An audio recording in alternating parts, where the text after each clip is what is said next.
A prominent corporate Democrat who is likely going to be running in 2020 just revealed her true colors at a recent event where she was asked whether or not she would swear off corporate money.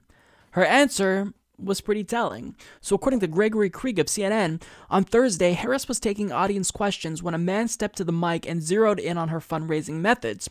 If a corporation or corporate lobbyist wants to give you money for a campaign, he asked, will you tell them thanks but no thanks?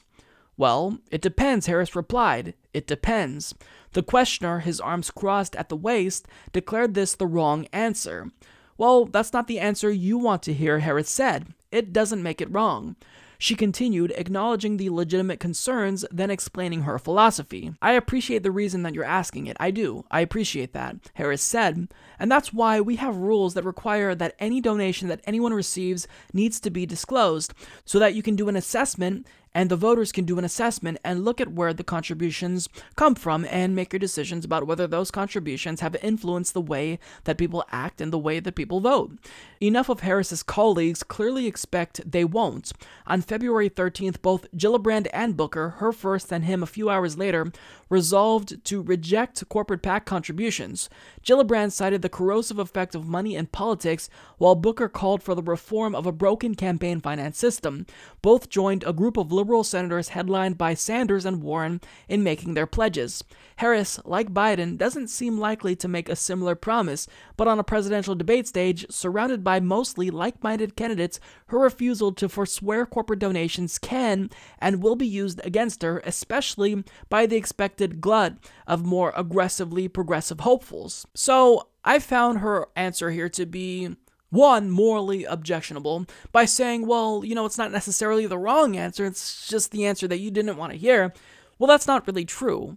Morally speaking, if you're a liberal, you can't state that corporate PAC money isn't problematic. You just can't. I mean, when you look at studies, specifically one from Princeton University by Drs. Gillens and Page, they found that average citizens have a statistically insignificant impact on policy outcomes. But when you gauge the level of influence business interests and economic elites have on policy outcomes, it's statistically significant.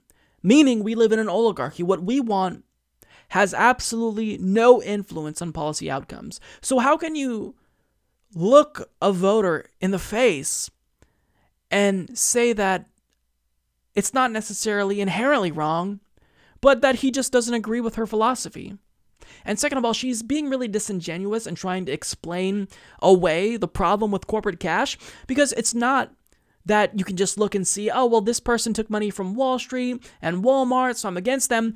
These candidates have super PACs, and those super PACs don't have to disclose who contributes to them.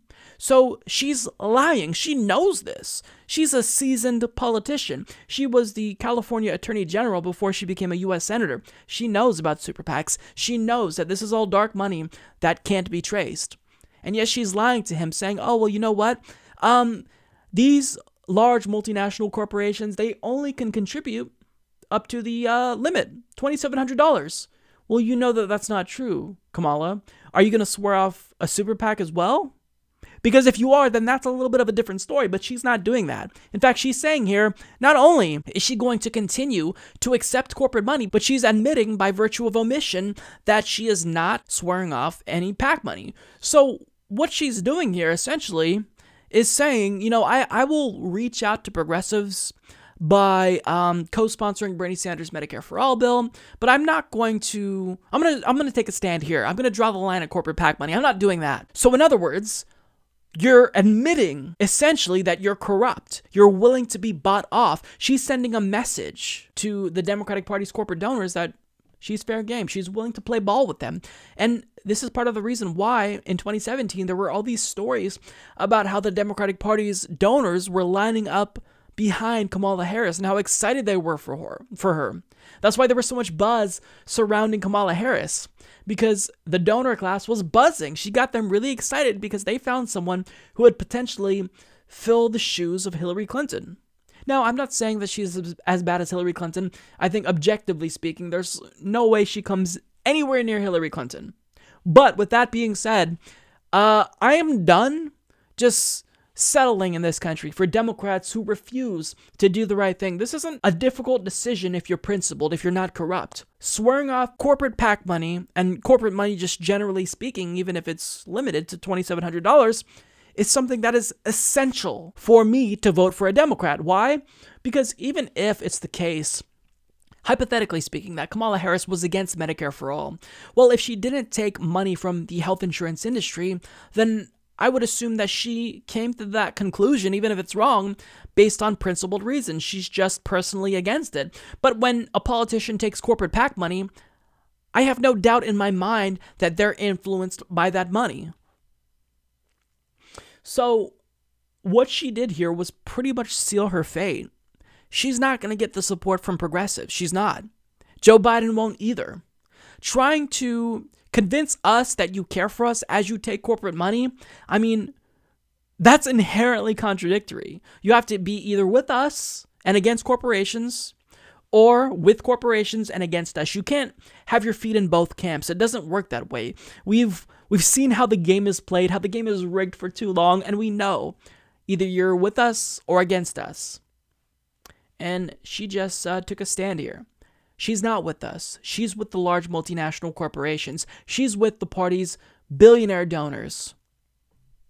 Well, we'll find out how this affects her in 2020, but unfortunately for her, I don't think this is going to be very great in terms of her winning over progressives. I know she's made, some efforts to win us over, but she just completely fucked that all up right now. Good job, Kamala. Support this podcast by becoming a patron at patreon.com/Humanist Report.